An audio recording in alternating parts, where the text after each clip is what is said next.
So I guess the lesson out of that is just get up. No matter how difficult it is, just get up, put a positive mind to the application of the thing that you're doing. And it's okay if you're going slow, man. That's okay. As long as you're not going backwards. I'm your host, Kenton Boston, the President and CEO of the Canadian Men's Health Foundation. We have a really special episode today, and joining me right now from the road is the driver of that campaign right now across Canada, Sachin Latti. He is in Ontario right now. He's on a journey going across the country one step at a time.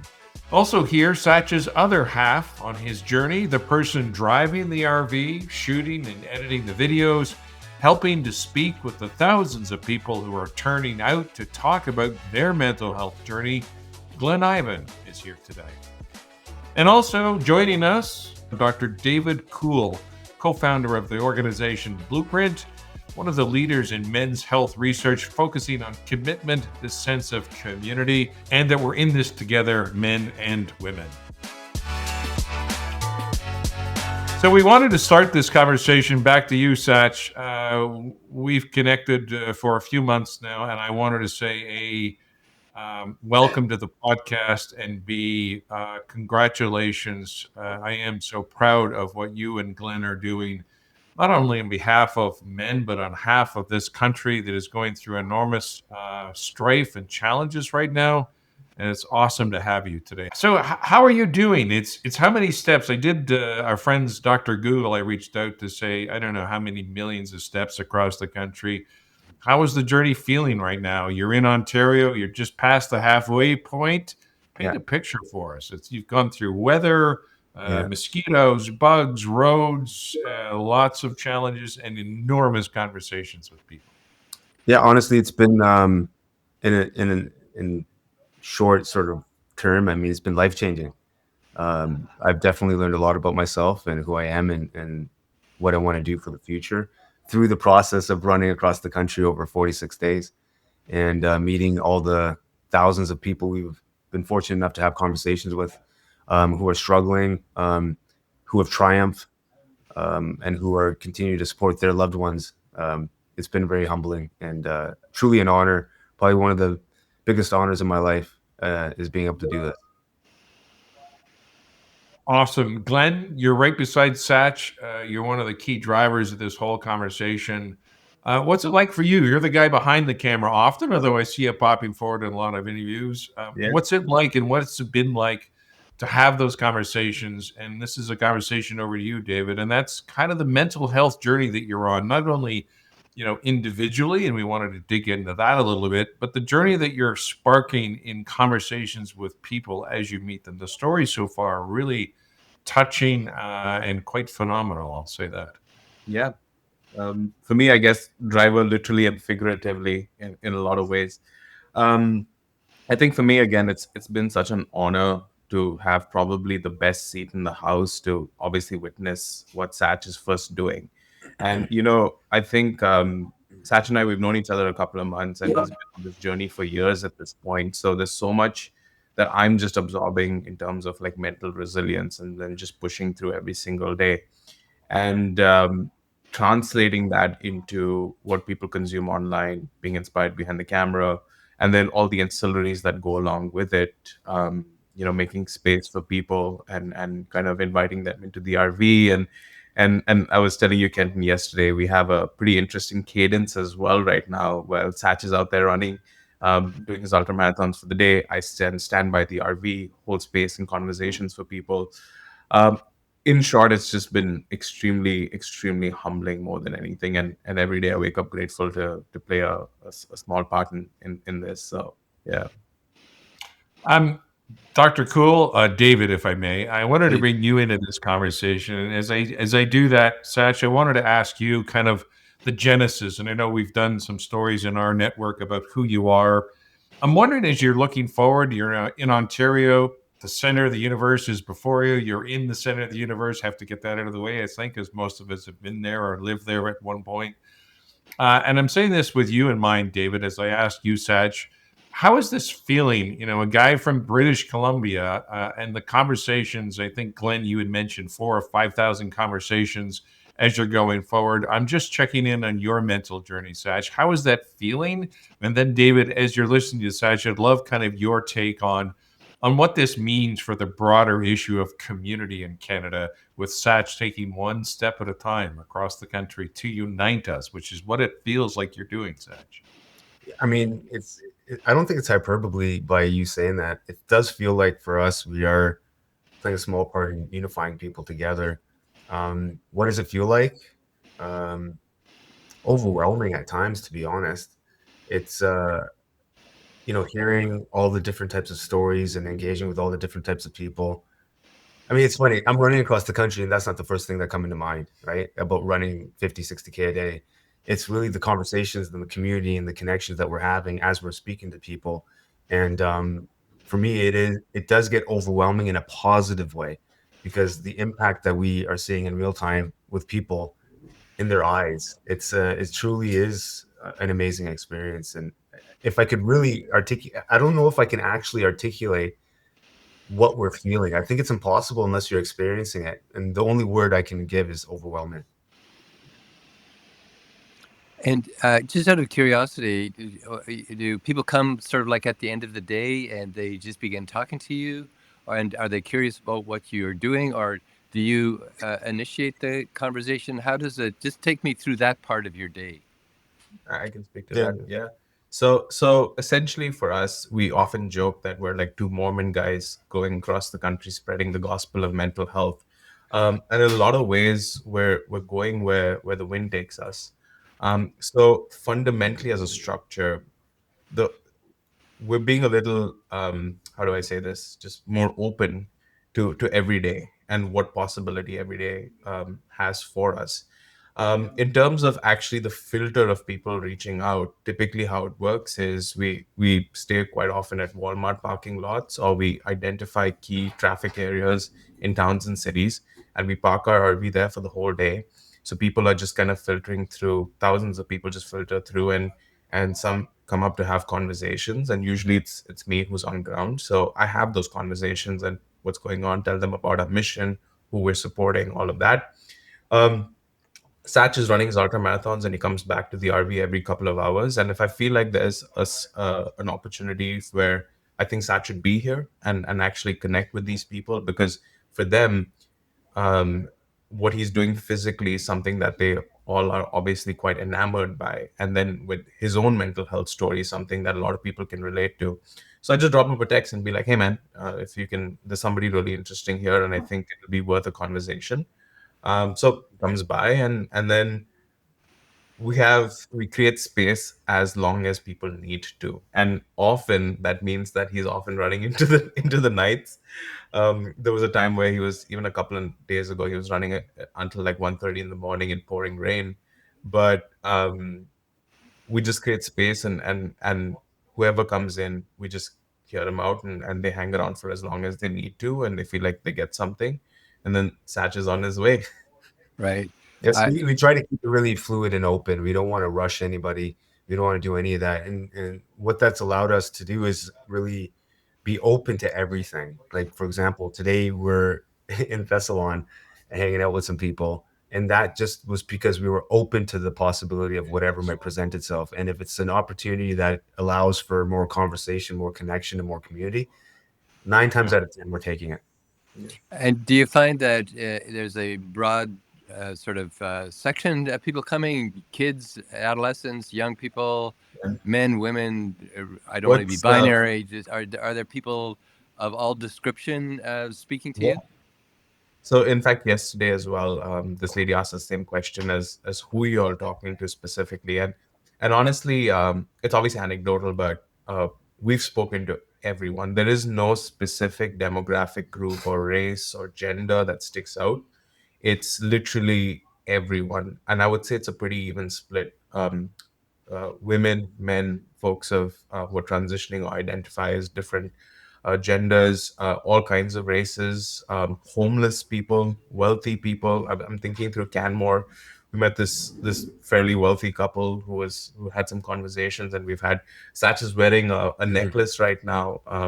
A woman who's struggling and she's helping unhoused people actually gave him that necklace. And I think what's been working for us, we've identified three key pillars. It's community, connection, and movement, and we try to embody that every day. So what can we do to offer someone connection, and having just a conversation, can we create a community?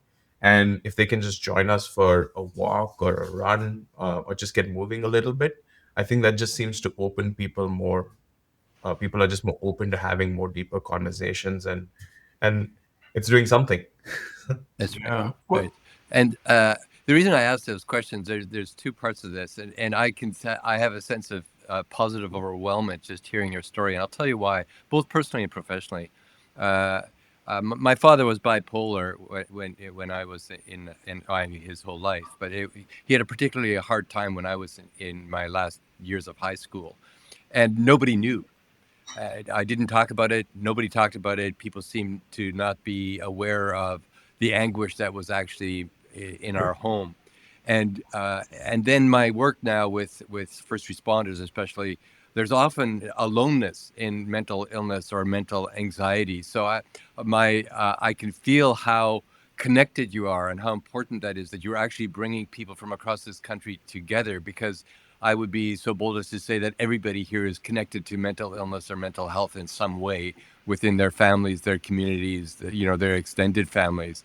And what I would have given at 15 and 16 to see an athlete running, and who, because I liked running, who could say, who could actually talk about mental illness, and I could say, well, that's me. It's not my mental illness, but I live with it every day because it's my dad's. But I was so lonely and in isolation. So I really applaud what you're doing, and it's so true also of first responders are often isolated in their their depression, their anxiety, their trauma, and just to get people together to end that silence, because it's a silence screams at times, but nobody talks about it. So that you're doing this is I can feel the gratitude and the sense of connection that would have made a huge difference to my adolescence, to even be aware that somebody like you was doing that, and that you're normal men, because men have perhaps even a more challenging time to talk about this. And here's normal men I can look up to and say, wow, they're living with the same crap that I'm living with, right? I mean, at 16, it's overwhelming in a negative way. So hats Yeah. off to you. That's a I'll Well, make it. I'll stop talking.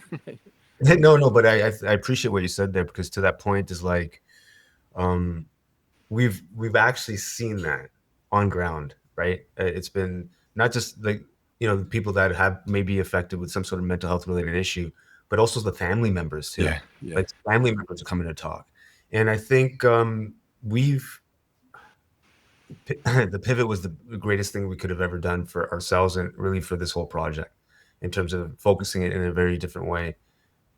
It I don't know how to explain how impactful I think this is for some people, because people feel like they're drawn, like the RV is like a moving billboard, right? It's fully deckled out, wrapped, and has all the words mental health and everything on it. And people are drawn to it. And it's almost like they're starving to have a conversation, almost like they feel like they need to share in some capacity. And that RV allows for them to do that. It's a big thing. It almost looks like, hey, come here, it's safe, have a conversation. And that's what we've been doing. And people that you wouldn't think would be sharing are sharing things that are pretty heartfelt and deep and traumatic. And again, we we feel extremely honored and privileged to be in a position to offer some support to people, however small it might be. We're doing that. And look, we're not doctors. We tell everyone, hey, we're just a couple dudes going across the country, but we're here if you want to talk. And if you want to have a conversation, we're here. And again, this is anecdotal, but one of the things we've noticed is, if you have two friends you can count on, you have one decent relationship you can in your life, and your health is okay, you're really in the 1% in our country. It's kind of crazy to see how many people don't have that. And for whatever reason that people are coming to us, they're finding something there. And we've had single dads come out, we've had young kids come out, we've had indigenous folks come out. We're in conversation right now, and there's it. When I mean there's so much coming in right now, our platform has become a bit of a filter where people are just dropping us messages on social media, on emails, and I we don't even know these names. Tomorrow, I know we're having dinner with a woman who's reached out, who's suffered a lot of IPV. I don't know her name, but I know we're having dinner with her. Their parents have reached out about, we're talking to a parent who's struggling with their 23-year-old son. And they've got them to, when we get past their town, they're going to have them come out and run with us. So, to your point, Dr. David, it's kind of funny that basic human connection is what people are struggling with today. And that's our focus every day. And that's partly what I applaud. You're permission givers. And you're not only giving permission, you're inviting people. And I like that you're just two dudes. I mean, it's as that's how normal this is, right? Because you're inviting this interaction, and because there's so much shame around mental illness. We don't talk about it. And as soon as there's shame, it locks us into isolation and separation. So the fact that you're getting people to talk it's huge. And Yeah. it's part of diminishing the effect. You're making the unspeakable speakable. And that is a huge gift to this country. And it's a huge gift to everybody you meet. Yeah, and it's Well, pretty awesome because sorry to interrupt, but I think because as you're speaking, these other stories and thoughts keep coming out, and I think one of the things that seems to be very helpful, obviously, it's the RV and the running, but really, I think fundamentally, it comes down to both Glenn and I also being vulnerable too, right? And we're not presenting ourselves as anything special whatsoever. We can relate to a lot of people and some of the struggles that they're going through. I've experienced a lack of connection, and I know what that feels like to the core of my being. I used to remember what it would be like just to get a hug from somebody because you feel so alone, Yeah, that's right? right. And what that feels like to be so deprived. So, having that deep understanding and that sort of relationship with that, and then speaking to someone who can see that in you, Yeah. it allows for just a deeper conversation and for them to be cathartic and let things out. And we're just listening and just let them do whatever they need to do. And again, I keep saying it, but it's extremely humbling. One specific day really stands out was we spent the day at the Calgary Police HQ, and they have a pond, and there's a 400-meter loop around it. So Sach ran around that loop 137 times to do his 50K for the day. But that became such a magnet for first responders, and not just officers, but first responders who are also working in like traffic and stuff like that. And there was a person I spent like 2 hours with, and they just poured their heart out. And they said that for them, they can't be vulnerable in the workplace because it can be negatively That's right. reflected on them That's and their right. performance. That's right. So she said, for us, in a sense, anonymous strangers, to just be that sponge was really powerful for her to share, and or them to share. And they came back with like snacks and energy bars, and it was it was amazing. Yeah. And I wanted to so I just wanted to jump in on that one point. Paint the picture for us. Like there have been lots of videos, such of blisters. Like there's the physical side. So let's deal with there first. Like the physicality of what you're doing. You started off at 100K a day was your target. I mean, who doesn't do that? I mean, all of us, I'm sure. And you've changed that. You pivoted, and you're running an ultra marathon or 2 ultra marathons a day. Who doesn't do that? But you're doing that so that you can spend the time. But I'm wondering how you make that pivot, both of you. It's like the day-to-day stuff, and then the people talking is another add-on to that. What is that like? You're dealing with bugs, rain. You've been through torrential rain, road conditions, and then and now I'm talking to people. Like, what is that like? How do Yeah, you well, balance? it's a great question, and look, it's not easy, man. I'll be very, very honest. It's extremely difficult. But I don't focus on the running. I focus on the people. I focus on the conversations. That's my job. That's so I've kind of evolved over the last 45, 46, 47 days from, okay, I'm doing is running. That's what I need to do, right? And do this thing, look like this type of person. And it became evidently clear within the first few days that that wasn't the right way to go. We were having people stopping us to have conversations, and it didn't feel right to keep moving past them. And so for us, we made the decision to make that pivot to run, an ultra a day, which is 50 kilometers. So we're we're averaging in around 50 to 60 a day, and that is still challenging because we're holding space for people and not putting limitations on the time that we're with them. So, I could be done having a conversation and then, okay, well, it's still 9 o'clock and I have 35 kilometers to run in the evening, right? So um it's challenging from a stress perspective, like a mental health perspective, because I have to get these kilometers done from an optics perspective. What are people going to see and how they're going to look at it and all that kind of stuff. And then also from a physical perspective, I'm not getting the best sleep every single night, and I'm exhausted. My feet are beat up. My uh, primarily mostly my feet, ankles, hips, and whatnot. But again, those are just it's all white noise to me, right? Like, I mean, it's a little discomfort for 3 months, and so as long as I put those things in perspective, look, I can do anything super super hard for 3 months. Most people can't. Most people can really work really really hard for a short period of time. So I kind of just frame it that way a little bit, right? Because most people actually work extremely hard all their lives, right? And what's 3 months of running 50K? So I frame it differently in my head. I don't frame it as a big thing. The big thing is the conversations with the people. That's way more important. And if I have bruised feet or blisters, it's, oh, okay, whatever, man. Actually, I'm going to interject here, and this gives you an insight into Satch's mind because for him, he's always putting other people in front of him, before him. I will tell you what he's going through, and it's not pretty. As just being witness to this, right? So we wake up in the morning, his legs are stiff. They're thick, and because he tore his Achilles a couple of years ago as well, it's hard. So it takes some time for him to warm up, and so it is a little slow during the day. And then he's got blisters on blisters, and then especially in Manitoba, Mhm. that was freaking brutal. When the bugs came out, he was getting bitten everywhere, and I mean like everywhere.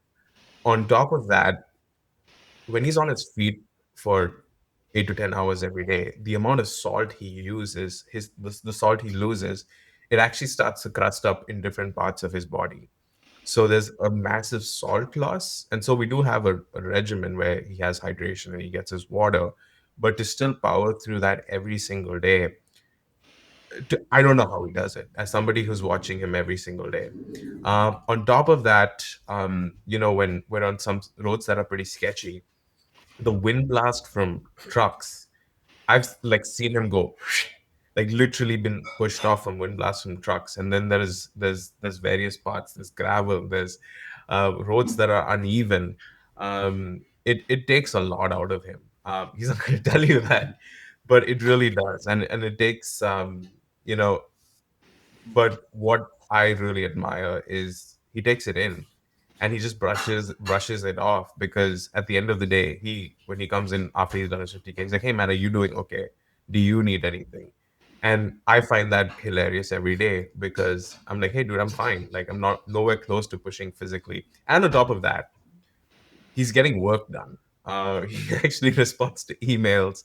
He's checking social media. As Kenton knows, we have a really, really lean team. We have Kat, our designer, and sort of creative director, also working offline. So there's a lot of other things happening, and every day we're trying. Especially since the pivot, we've seen this massive shift in momentum where people are setting stuff up for us. So we've had a lot of police departments sort of set up. They're setting things up for us. So a lot of coordination needs to happen, and Satch is like on it, on top of the running as well, while holding space. It's I think to me that it's a testament of having somebody who's driven by purpose at the end of the day, when it's really not about us or a single individual, where we're in the middle of a real crisis, and we feel it every single day, where people are starved for basic human connection, and they're crying out to help to strangers. um, that is purpose, that you can't put. How can you not serve in that sense? So what I see every day with Satch is, just as an observer, is somebody who's just driven by purpose every single day. It doesn't matter. Today as well, for the mental health day, he's like, hey man, if you said I'll hammer through. He's beaten, he's bruised, but he still do it. And it's truly admirable. Yeah. Yeah, I just enough of that. But I think what is important to take away from that is that I'm not special, right? Anybody, if they're able to find a level of purpose in their own lives, can do the exact same thing, right? So that's what we're trying to demonstrate to people when they have a conversation with us. Like, I fully straight up say to them, I'm not special at all, man. I'm average at best at most things that I do. But once you apply a level of purpose and conviction to things, then it turns into a superpower. And I think once you're able to have that and then demonstrate it to other people and then express it that I'm not special, you can do the exact same thing, perhaps even better. It empowers the people that I'm talking to. And when they sit down and have these conversations and they're like, oh, whatever the struggle that they're dealing with, I can relate with them. I can open up about my own issues, and then I can say, look, these are the things that I have done. And yes, I just started running about 4 or 5 years ago, and look what you can do given enough effort and time and conviction in a positive direction with a level of purpose and conviction. So I think that's really the lesson. It's not about, oh, look at me do this, that, and the other. It's look at what I can do and look what you can do as well. And to speak to Oh, that final point on that is, he's actually getting faster, which is crazy to think that after 46 days on the road, his times are actually getting faster. I've watched him get stronger every day, which is the trippiest thing in the world to see, because he is hammering out, and to a point where it almost becomes normalized, where he's now setting up challenges for himself. I think yesterday he shaved off 10 minutes of his time. He's averaging like a 7:30 pace. Now think about doing 7:30 50 kilometers, and pretty much every day, back to back. um I guess for people watching, that just kind of illustrates the power of purpose, because wow.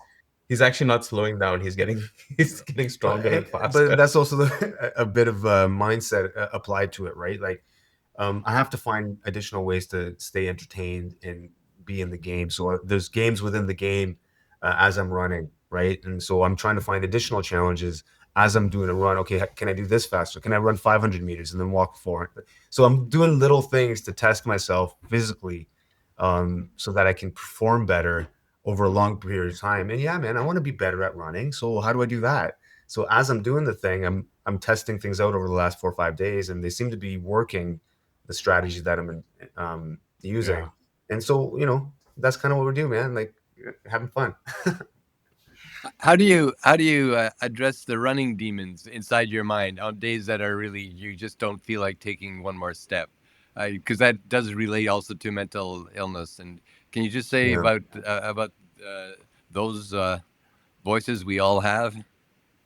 Yeah. I mean, look, those voices are loudest in the morning, right? Because it's extremely challenging to start. I'm 47, right? So I'm not like loosey goosey as soon as I jump on the road and ripping, right? So I've had to figure out how to accommodate for that. And so that's me being aware of who I am, what I'm capable of, and what I need for myself to continue moving forward. So if that means I have to go and a little bit or significantly slower to start, then I do that. And I'm not beating myself up because I'm starting off slower. I'm chunking things down into small consumable pieces, so that, let's say, for example, the first 10 kilometers, maybe it takes me 90 minutes. Maybe it takes me 2 hours. I don't know. I'm not worried about that. What I'm worried about is just getting up, putting a few steps ahead of myself. And then what I've learned over time is inevitably it loosens up over time. Inevitably, I start getting quicker. But it didn't start that way. I had to find okay, just go, keep moving, one step in front of the other. And then I started observing, oh, wait a second, it's only about 90 minutes when things start loosening up. Okay, then I can start pushing the pace. So I guess the lesson out of that is just get up. No matter how difficult it is, just get up, put a positive mind to the application of the thing that you're doing. And it's okay if you're going slow, man. That's okay. As long as you're not going backwards. Right. And I mean Half a step forward. that's right. And if we look at depression, sometimes just getting out of bed in the morning might be all that can be done, because it's just such a huge force that wants to keep you in bed. So just the message you're giving about what you have to say to yourself makes it understandable why people want to talk to you, because you understand lots of features and components of what mental illness and improved health might really be. And my sense is the other part of I hear is that you're very safe, that people feel safe talking to you. And the other part of me is quite sad that people are talking to you for the first time, and how much more we need opportunity for people who have mental illness to talk to somebody. So that it's great that it's happening for you, and a real challenge to all of us to be safe enough for people to talk to about their mental struggles. For sure. And I just want to push back a little bit just on the verbiage that you use in terms of feeling sad. Yeah, I guess it is a sad thing. You could perhaps say that. Or you can say, oh, this is an awesome opportunity, because now what we've realized is just a conversation, man. Anybody can do that. Anybody can do that. So that's a Right. good thing to know. It's a really good thing to know that, look, I know how I was struggling a few years ago. And, my doctor diagnosed me with major depressive disorder, prescribed me medication, and all great, fine, cool.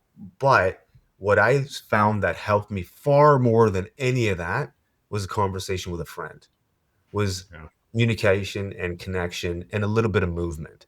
And Perfect. and I would say 90 to 95% of the people out there struggling with their mental health there's a component of those things. You may not need prescription medication. You may not, but and it should be on the table for those that really require it. But I think we should look at what we can do and take ownership of the things that we have ownership over, which is having a conversation. That's super easy. That's Make some friends, find a community, yeah. and do that. And coming back to our campaign, one of the things that has just organically started to happen is when people reach out and they come out for a run with Sach, or they do a couple of kilometers. As we're talking to them, these other connections go in the back of my head, being like, you know what, I know someone who you can talk to, and we've already started making these connections. There was, for example, there was these two police officers in Saskatoon, and they've been going through some stuff, and struggling with the mental health in their workplace. They unfortunately had a pretty traumatic incident, and they felt like they haven't gotten the support that they've gotten with management. I was like, hey, I know Sergeant Chamberlain from Calgary Police Department now, who is the biggest advocate for mental health you've ever seen. And he has Sergeant Chamberlain has an amazing story. One of his own partners unfortunately took their own lives. And he's such a huge advocate for mental health in the police department. Boom, Instagram connection, become friends. In Sault Ste. Marie 2 days ago, there was a guy who showed up, Dave. He connected us over email. I remember like replying to one email, and I didn't hear anything from him after that. This guy has gone on his own accord and hunted down media here in Sioux. He's reached out to a bunch of different people, etc. He's an amazing, amazing human being. He volunteers at the hospital, really, really strong guy. His partner is schizophrenic and depressive. This other guy reached out, Jason, who's going through the exact same thing, just a couple of years younger than Dave, and he's been searching for connection. I was like, you guys need to be friends once we're out of town. That's happening. That's a connection right there. So that's also like pretty cool for us to think about, just by what we've been able to do. Now we're also thinking long term, is how do we replicate this at scale? How do we find champions within communities that can now become that funnel or representatives for us to start forming those bonds as well? So I'm curious, when you're out there, when you're by yourself, kind of your own mental journey, reflecting on as a dad, as a son, as a family member, like all of those things.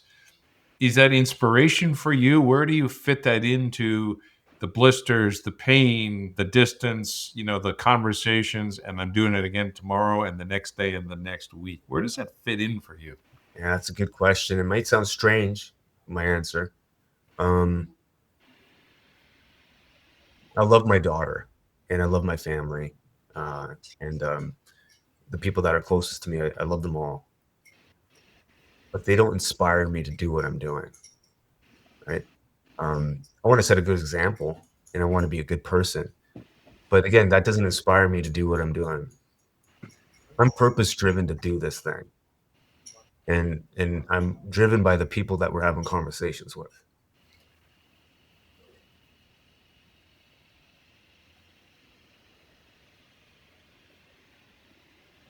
I'm driven by the conversations I'm having every day. That's what drives me. Nothing else. Because I see firsthand every single day the people that we're having conversations with who are struggling. And so to answer your question, that's what gets me up every day. That's what gets me to push. That's what gets me to how much more can we do? What else can we, who else can we contact? How many more people can we get in front of? How much more outreach can we do? Like I'm thinking about this 24/7. There's no breaks ever until we're done. And then the work starts. Yeah, and then that's when the real work starts.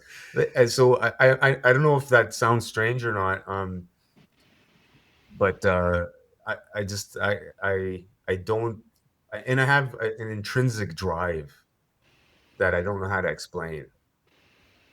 I don't know how to explain it. It's intrinsic in me. I don't require any external motivator to continue down this path and to execute against the visions that I've had in my head for 5 years. Yeah. I've dreamt about this for 5 years. That RV we have that's wrapped, that was in my head 5 years ago. The run across Canada was in my head 5 years ago. The goals that I have for 10, 20 years are in my head right now. We're going to execute against all of them at the best of our ability. And if they materialize, great. But I think I feel an obligation to do what I'm doing. It's a duty for me. So I hope that answers your question. It really pulls at the heartstrings, Sach. So thank you for what you're doing. You're going through a part of the country in the next little bit that is the most populated. As much as we all like Western Canada, you're now coming to the center. Yeah. What would you say to people listening or watching right now who maybe, he's busy listening to this conversation. There's a lot of stress. I don't want to add to that. Or I'm really busy. I got to go to work, got to go to the gym, like all of life's challenges. I think for me listening and being part of this journey, it's about challenging the status quo to push the envelope, that it's about engaging with that one person as a starting point. What do you say to people as you go through Toronto, Ottawa, Montreal, where there are a lot of people, each on their own individual journey, as we are these days? Yeah, I think I say what we've always been saying. Nothing really changes because people are people. And what we do is pretty authentic and honest. Look, we're not saints. We're not perfect people. We've made our own fair shares of mistakes in our lives. And I'll probably make a million more mistakes moving forward. But at the end of it, we're just here to serve. We're here to be of service if we can in some capacity. That's what we're here for. We're not here to tell anyone what to do. We're not here to point fingers or anything. We're here for people. And so, what would I say to the center of the universe? It'd be the same thing that I would say in Victoria as the same thing I'm going to say in St. John's. We're one country. We're unified. We're all in it together. And we all experience the same type of feelings because that's what the human experience is. So I will say the same thing I always say. Come hang out. Let's go for a walk, run, have a conversation. Let's connect. Awesome. Well said. David, final thoughts.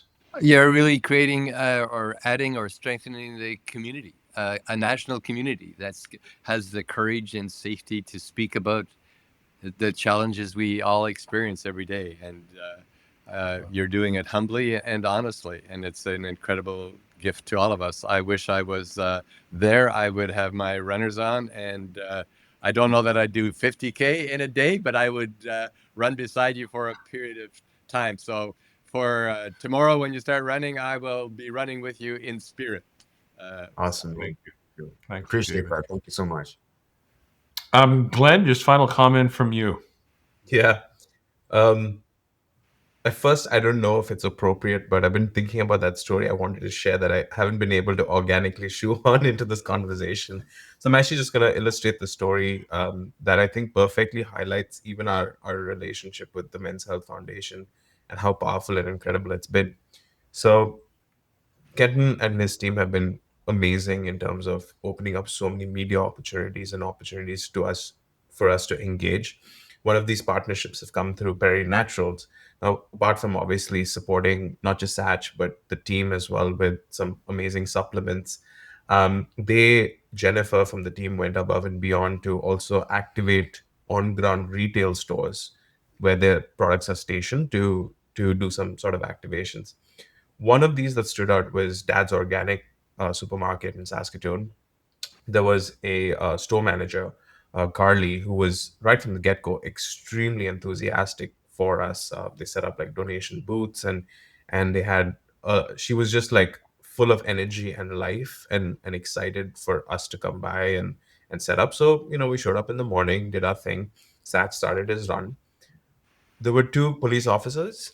They run a podcast called The Quiet Fight, and they wanted to come and meet Satch and hang out. And so they showed up. This girl, Carly, turns white after looking at one of them. She just, she just froze, and immediately the energy in that space had completely shifted. And these guys sensed it, these officers, and they said, you know what, we'll just come back later. Didn't really think much of it. These two officers come back later, and they're sitting in the RV and chatting with us like we're having a conversation right now. And they're talking about what they're going through, and they're going through a lot. Um, the gist of it is they feel like, that they're not really making a difference. They feel a lot of pressure and trauma and questioning whether this job's even worth it or not.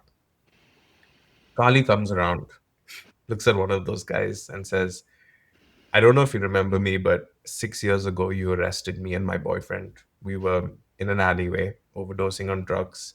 We were homeless. I want to thank you for saving our lives.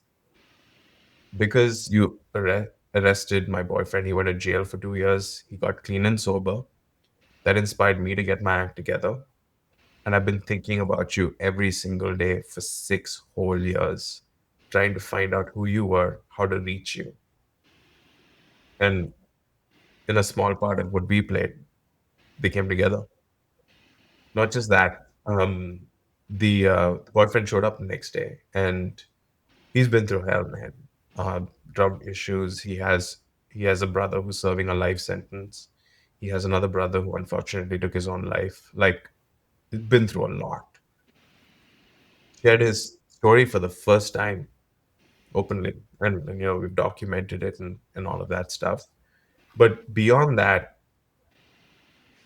what those officers got in response was to know that, and you never hear the stuff. Satch has been a first responder for 18 years, and you never hear about the positives. You always hear about the negatives.